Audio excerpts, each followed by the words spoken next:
রাসূলুল্লাহ বলেছেন যে যেই ঝাড়ফুঁকে শিরক রয়েছে অথবা বোধগম্য নয়, এরকম ঝাড়ফুঁক শিরক। অত্তমায় তাবিজ হচ্ছে শিরক। তাবিজ যে কোনো তাবিজ জায়েজ নয়, হারাম।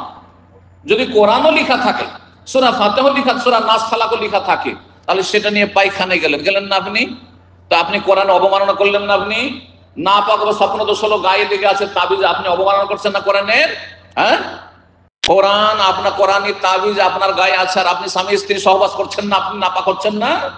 তাহলে এই অবস্থায় কি করে আপনি মেনে নিচ্ছেন যে কোরআন অবমাননা? যদি একটা অমুসলিম যদি কোরআন অবমাননা করে, তাহলে তখন তো মনে হচ্ছে আপনার ঈমান একবারে ফুটে পড়ছে।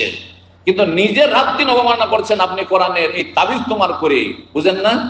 আর তারপরে ধর্মীয় তাবিজের নামে আর কোরআনের তাবিজের নামে যে কি যে শিরক থাকে সেটা তো আমাদের জানাই আছে। এখানে একজনকে পেয়েছিলাম ওই রকম রুগীকে, যার গলা থেকে কোমর আর হাতে তাবিজ আর তাবিজ। হ্যাঁ, তাকে তার শাশুড়ি তাকে কি করেছিল, বান মেরেছিল, মানে তাকে ইয়ে করেছিল আর কি, জাদু করেছিল। তো সে অনেকগুলো তাবিজ দেশ থেকে নিয়ে এসে ব্যবহার করছে। এক সৌদি আমার সাথে ছিল, আলী শাহরি নামে।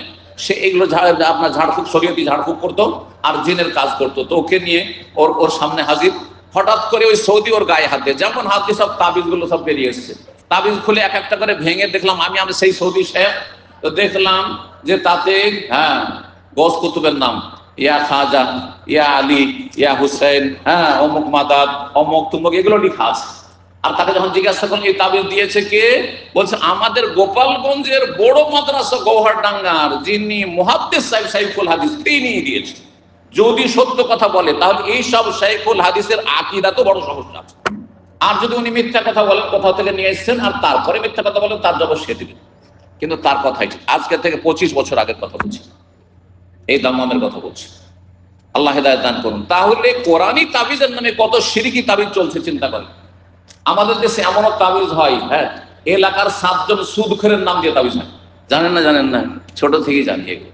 এলাকার বড় বড় পাপী সুদখোর, ওদের নাম লিখে তাবিজ করে ওদের এমনও তাবিজ হয়। শয়তানি তাবিজ হয়, শয়তানকে সন্তুষ্ট করা, আল্লাহকে অসন্তুষ্ট করা, জাহান্নামের রাস্তা ধরা, জান্নাতের রাস্তা থেকে বঞ্চিত হওয়া। সতর্ক, সাবধান। এইরকমই প্রেম সৃষ্টি করা আমাদের দেশে। একটু তদবির করে দেন তো, একটা মেয়ের জন্য আমি পাগল, মেয়েটার বাবা বিয়ে দিতে চাই না, যাতে ওদের মতি গতি ফিরে যায়। শিরক, নবী সাল্লাল্লাহু আলাইহি ওয়াসাল্লাম বলছেন শিরক। আকৃষ্ট করার তদবির শিরক।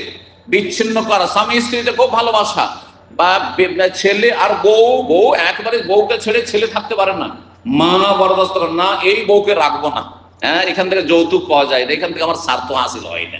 যার ফলে তখন একটু তদবির করে দেন তো হুজুর। এই যে হুজুর শিরকি হুজুরের কাছে তদবির করতে যায়, নবী সাল্লাল্লাহু আলাইহি ওয়াসাল্লাম বলছে ওয়াত্তেওয়ালা তো শিরকুন।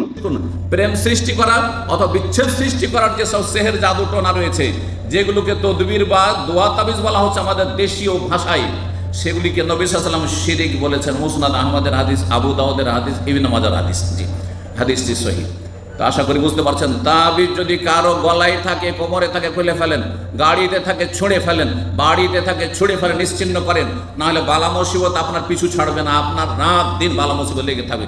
কারণ শয়তান আরো সুযোগ নেবে, যাতে করে শয়তানকে আরো বেশি পূজা করেন আর শয়তানকে সন্তুষ্ট করেন। আল্লাহ শয়তান অনিষ্ট থেকে, মানুষ শয়তান, জিন শয়তান অনিষ্ট থেকে আল্লাহ হেফাজত করেন।